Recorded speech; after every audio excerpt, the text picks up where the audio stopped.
hey, the price of gold keeps going up. And now it's at an all-time record high. It just blew through 3,000. Are you worried about that, Chair Powell? Are you worried that the gold market is saying something that maybe you've got your policy wrong?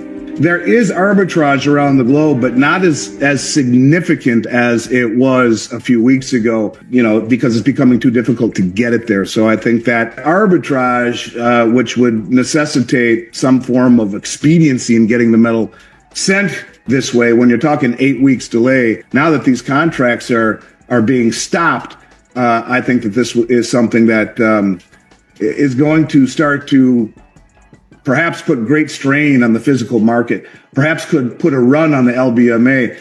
You're not going to see a move from 33 to 34.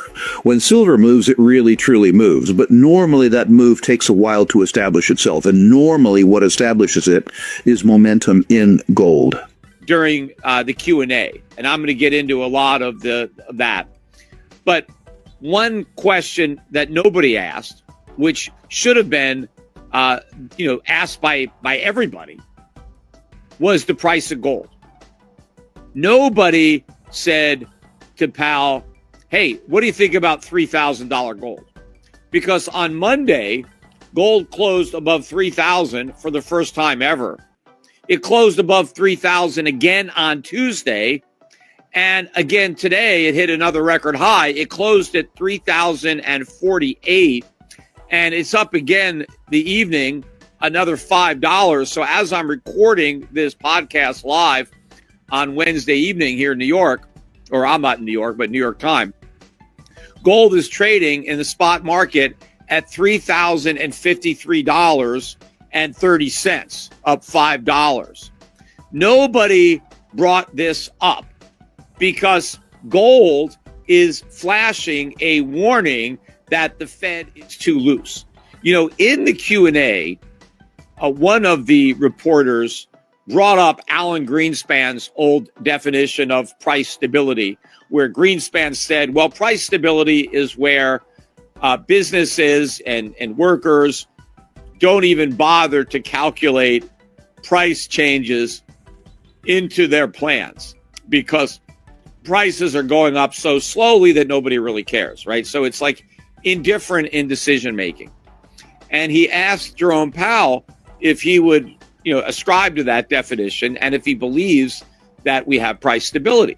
And he did say, yes, I like that definition, but he really didn't answer as to whether or not he thought we had price stability, kind of dodged that. But the point I'm making in bringing it up is that Alan Greenspan also talked about the importance of gold in setting monetary policy. Alan Greenspan said that even though we're not officially on a gold standard, he said that he used the gold price as a reference, as a signal to let him know whether monetary policy was too tight or too easy.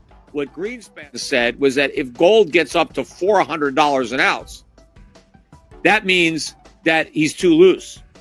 If it goes below 300, that means he's too tight. So obviously, at the time that Greenspan made the statement, gold was probably around $350 an ounce.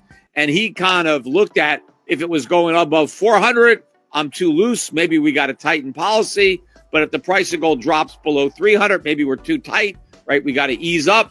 Well, of course, gold's 3,000 now, right? So that shows you how much things have changed. I looked again at the chart going back to the beginning of this century. The S&P is actually down 60% if you price it in gold. I mean, that is an enormous bear market. And it really shows you that the entirety of the gain in the stock market is due to inflation. It's due to the destruction of the value of money, not a real increase in the value of the companies that are represented by the S&P 500, but that we are, measuring their value in rapidly depreciating currency. And it's not just the dollar relative to the euro or the yen or the pound, because all those currencies have gone down. And so it's a global inflation. It's not just an inflation in the United States. But Greenspan acknowledged that gold was an important market signal. And he even said, we're not officially on a gold standard but it's kind of like we are because I'm using gold, right? So if gold goes up, I'm going to tighten, right? And so it's kind of like a gold standard, but it's not a gold standard. Well, what about now? What is $3,000 gold saying about Fed monetary policy? Well, apparently nobody cares. Nobody even wants to ask these questions. Not one reporter in that room. There was a reporter who asked Powell about the stock market and its decline, and if the decline in the stock market concerned him at all. Are you concerned about that? Right? Are you concerned that the markets are repudiating your policies, that the markets are telling you that interest rates are too low and that inflation is going to be too high? Nobody is even asking Powell, his opinion on that. I mean, I would love to hear his answer, although I'm sure, he'd find a way of weaseling out of it like he does for any question that he, either can't answer or is uncomfortable answering. But that is the reality. That is the real proof that the Fed is wrong, because you have a market that is saying that the Fed is too loose and that these rate cuts are a mistake whenever they come. The Fed should be hiking interest rates, not deciding when to cut them. No longer purchase forward contracts. You can't purchase futures contracts from New York on the LBMA. And so it's drying up the liquidity in London, where they would use, a lot of the banks would hedge their positions in London with forward contracts, derivatives, paper. Remember, in London right now, there's 200 and roughly, last week, I don't know, it's probably a little less now, but 279 million ounces of gold in London. Only 36 of that is available for delivery. The rest belongs to ETFs in the Bank of England. And that's standing behind 380 million ounces in outstanding spot contracts, 11 times nearly the number of contracts issued versus the amount of gold issued. And in silver, it's very similar. Roughly 270 million ounces of silver is all that's available of the 800 million. Now it's under 800 million, like 770, 780, because we saw 85 to 90 million ounces. That's what COMEX is on track for to be delivered for March of silver come into COMEX, almost all of it coming from the LBMA. And so all of, and when you talk about 290 million ounces and there's available, yet they're trading 2.9 billion ounces of silver, again, at 10 times the number of contracts standing behind the, or the metal standing behind those contracts, 10 times the number of contracts. To me, what it really speaks of is the lack of trust in the LBMA system, that no one trusts that they'll be able to deliver anymore. And they're trying to tell us that it's a logistics thing. It's a lack of trucks and a lack of manpower. I think they're realizing that the exchanges are being bled dry. And maybe now what we see is COMEX trying to distance themselves from the LBMA. In the last 3 months, 128.5 million ounces of silver have been withdrawn from London. And so you're talking almost 50% of the float gone in the last 3 months in silver. So between the amount of silver and gold delivered, not to mention all of the others that are standing for delivery, but they're being told it's 8 weeks, it seems like they're turning up the heat. And maybe, just maybe, that rumor of Trump trying to stick it to the Bank of England is really true after all, because this is a very provocative move. And I think, it really does speak of the LBMA losing confidence globally in its ability to deliver. And this is the beginning. So I guess we'll see what the real reason is. Much like most of the things we've seen lately on the LBMA and COMEX, we can assume and surmise what the real agenda is.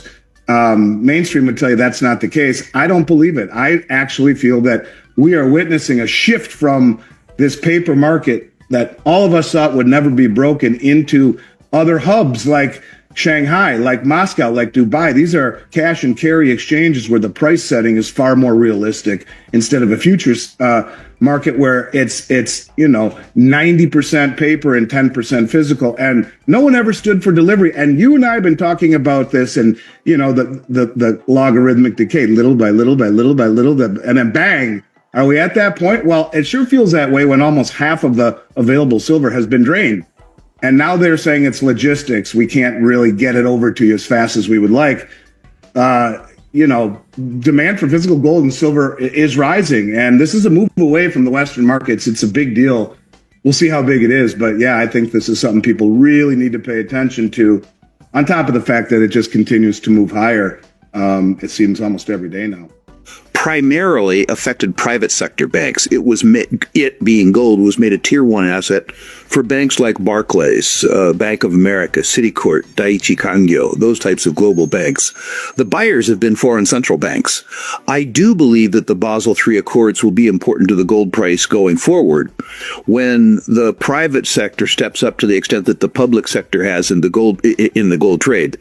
Other aspects of the Basel III Banking Accord probably indirectly will benefit gold too, in the sense that although the rules around gold were made less restrictive, there were other rules around the characterization of bank reserves.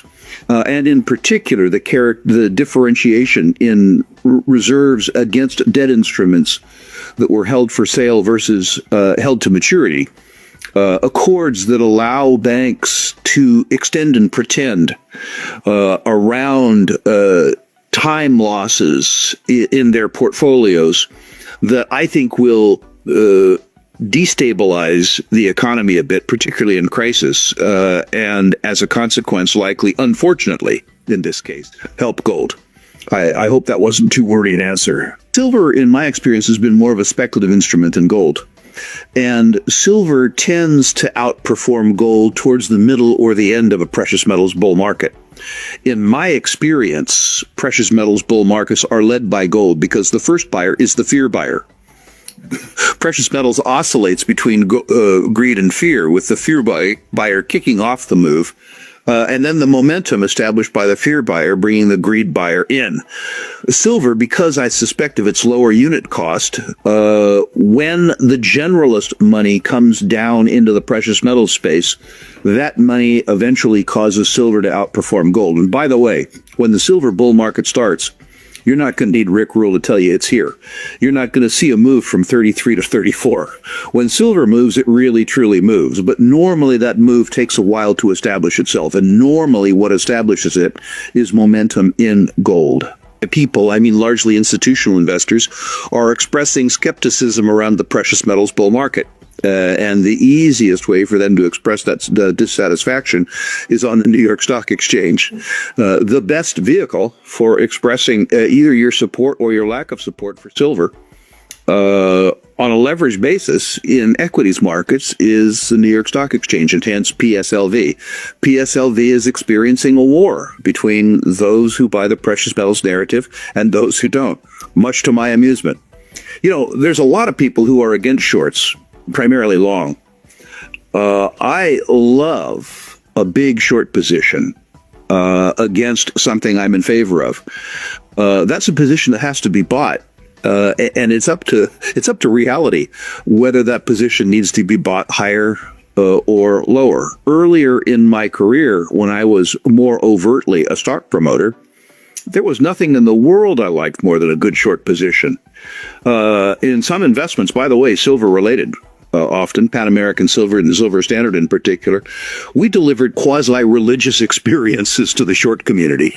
And I suspect that if people end up being too short PSLV, that they could experience just exactly that kind of religious experience. There's nothing in the world worse than being caught on the wrong side of a short trap.